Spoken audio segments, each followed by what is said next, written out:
আসসালামু আলাইকুম ভিউয়ার্স, কেমন আছেন সবাই? আশা করছি সবাই ভালো আছেন। আমি আলহামদুলিল্লাহ ভালো আছি। তো নতুন আরেকটি ব্লগ নিয়ে চলে আসলাম।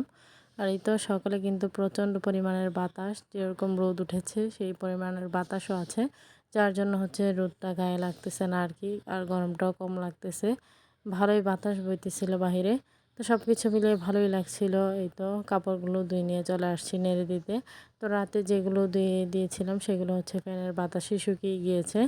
তো যাই হোক, যেগুলো হচ্ছে বাইরে নিয়ে আসছি, তো আজকে হচ্ছে কিছু মোটা কাঁথা ধুয়ে নিতে হয়েছে তো বাচ্চাদের, সেগুলি আর কি ধুয়ে দিয়েছি। আর এই তো প্রচণ্ড পরিমাণে রোদ দেখতেই পারতেছেন। তো গতকালকের মতো এতটা গরম আজকে নেই। তো যাই হোক, এরকম রোদ থাকলেই ভালো, মানে বাচ্চাদের কাপড়গুলো হচ্ছে শুকিয়ে যায়। আর বৃষ্টির দিন তো বাচ্চাদের কাপড় চোপড় নিয়ে সব কিছু মিলিয়ে খুবই ঝামেলাকর।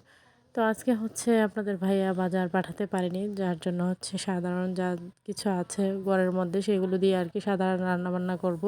তো সেজন্যই আর কি, তো সেরকম কোনো চাপও নেই, যেহেতু বাজার পাঠাবে না, মানে ঘরে যা আছে সেগুলো মিলিয়ে হচ্ছে রান্না করা হবে আর কি।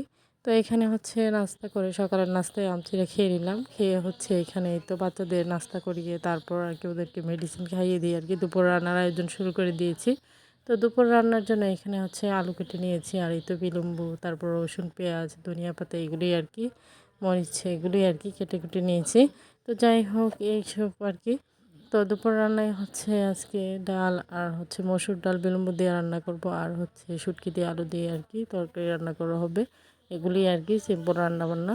তো অনেক দিন পর হচ্ছে পাইপ আইসক্রিম খাবো। তো যাই হোক, গরম লাগতেছিল তাই আর কি যাকে পাঠিয়ে দিয়েছি ও হচ্ছে আমার মেয়েকে নিয়ে গিয়ে আর কি নিয়ে আসলো। তো এদিকে রান্নাও চলছে, দেখতেই পারতেছেন। এক পাশে হচ্ছে ডাল আর এক পাশে হচ্ছে ভাত। তো যাই হোক, একদিকে বসে আইসক্রিম খাইতেছিলাম, আরেকদিকে হচ্ছে রান্নাবান্না আর কি। মেয়ে তো খুব মজা করে বাইরে আর কি ঘুরে ঘুরে আইসক্রিম খাইতেছিল, ওর খুবই ভালো লাগছে। তো এরপর হচ্ছে অন্যান্য কাজগুলো করে নিলাম, করে হচ্ছে চলে আসলাম রান্নাবান্নাগুলো শেয়ার করতে। তো এখানে দেখতেই পারতেছেন আলু শুটকির তরকারি আর হচ্ছে মসুর ডাল বিলম্ব দিয়ে আর কি।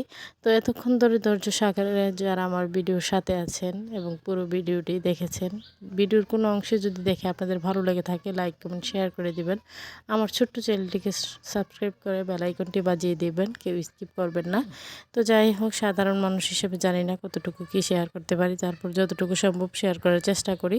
তো এখানে হচ্ছে বিকেলবেলা আর কি, বিকেলবেলা ওয়েদারটা আরও হচ্ছে আকাশে মেঘমেঘ ভাব দেখা যাচ্ছে, কিন্তু যেরকম পরিমাণে রোদ ছিল সকালে সেই রোদটাও নেই। তো কাপড় কিছু শুকিয়ে গিয়েছে, সেগুলো হচ্ছে গড়ে এনে ভাঁজ করে রেখে দিলাম। তো এরপর ছেলের জন্য এখানে আর কি ড্রাগন নিয়ে নিয়েছি। তো ব্লেন্ড করতে ভালো লাগে না প্রত্যেক দিন, তো সেজন্য এখানে হচ্ছে আমি কাঁটা চামচ দিয়ে আর কি সহজে করে নিই, যেহেতু এটা কাঁটা চামচ দিয়ে করা যায়, তাই আর কি এখানে সেটা আমি করে নিতেছিলাম। তো বাহিরে হচ্ছে বাচ্চারা খেলাধুলা করতেছিল, তাই আর কি বাচ্চাদের একটু সাউন্ড হয়তো বা শোনা যাচ্ছে। যাই হোক, সবাই একটু মানিয়ে নেবেন। মানে প্রত্যেক দিনই বিকেলে যেহেতু বাচ্চারা একটু খেলাধুলা করে, আর আমি হচ্ছে বয়সটা বিকেলেই হচ্ছে বসে দিই আর কি। তো যাই হোক, এখানেই তো দেখতেই পারতেছেন, এখানে নিয়ে নিয়েছি বাচ্চাদের খাবার। তো সেটাই আর কি ওদেরকে খাইয়ে দিব। যাই হোক, খাইয়ে দিয়ে কিছুক্ষণ গল্প করলাম। এরপর রাতের বেলা হঠাৎ করে আপনাদের ভাইয়া নিয়ে আসলো এখানে খেজুর। তো এই খেজুরগুলো আমার খেতে খুবই ভালো লাগে, কাঁচা খেজুরগুলো। তো যাই হোক, মানে সারপ্রাইজ হয়ে গেলাম। তো এগুলো হচ্ছে আমি প্যাকেট থেকে খুলে খুলে রাখতেছিলাম, খুবই ভালো লাগছিল, কালারটা দেখতে খুবই ইয়াম্মি ছিল, আর খেতে তো আরও বেশি মজা। তো আমার মেয়ে হচ্ছে এখানে এসে দেখতেছিল আর কি খেজুরগুলো, সেও বলতেছিল মা এগুলো গিয়ে নিয়ে আসছে। তো সে তার বাবাকে বলে দিয়েছিল জামরুল আনার জন্য, তো জামরুলের তো এখন সিজন নেই, তো সেই জন্য হচ্ছে খেজুর নিয়ে আসছে আর কি। যাই হোক, ভালো লাগলো, পছন্দের ফল নিয়ে আসলো হঠাৎ করে। তো এই ছিল আর কি আজকের ভিডিও। তো সবাই ভালো থাকবেন, সুস্থ থাকবেন, আমার পরিবারের জন্য দোয়া করবেন। আশ্বিন স্যারকে দেখে সবাই মাশাল্লাহ বলে দিবেন। সামনে নতুন কোনো ভিডিও নিয়ে আবার আপনাদের মাঝে চলে আসবো। তো এই ফলগুলো দেখে আবার মেয়ে তো খুব খুশি, তো সে হচ্ছে একদম এক্সাইটেড, না দুই হচ্ছে মুখে দিয়ে দিতেছিল। যাই হোক, পরে হচ্ছে দুই আর কি খাইয়ে দিলাম। তো এই পর্যন্তই, আল্লাহ হাফেজ।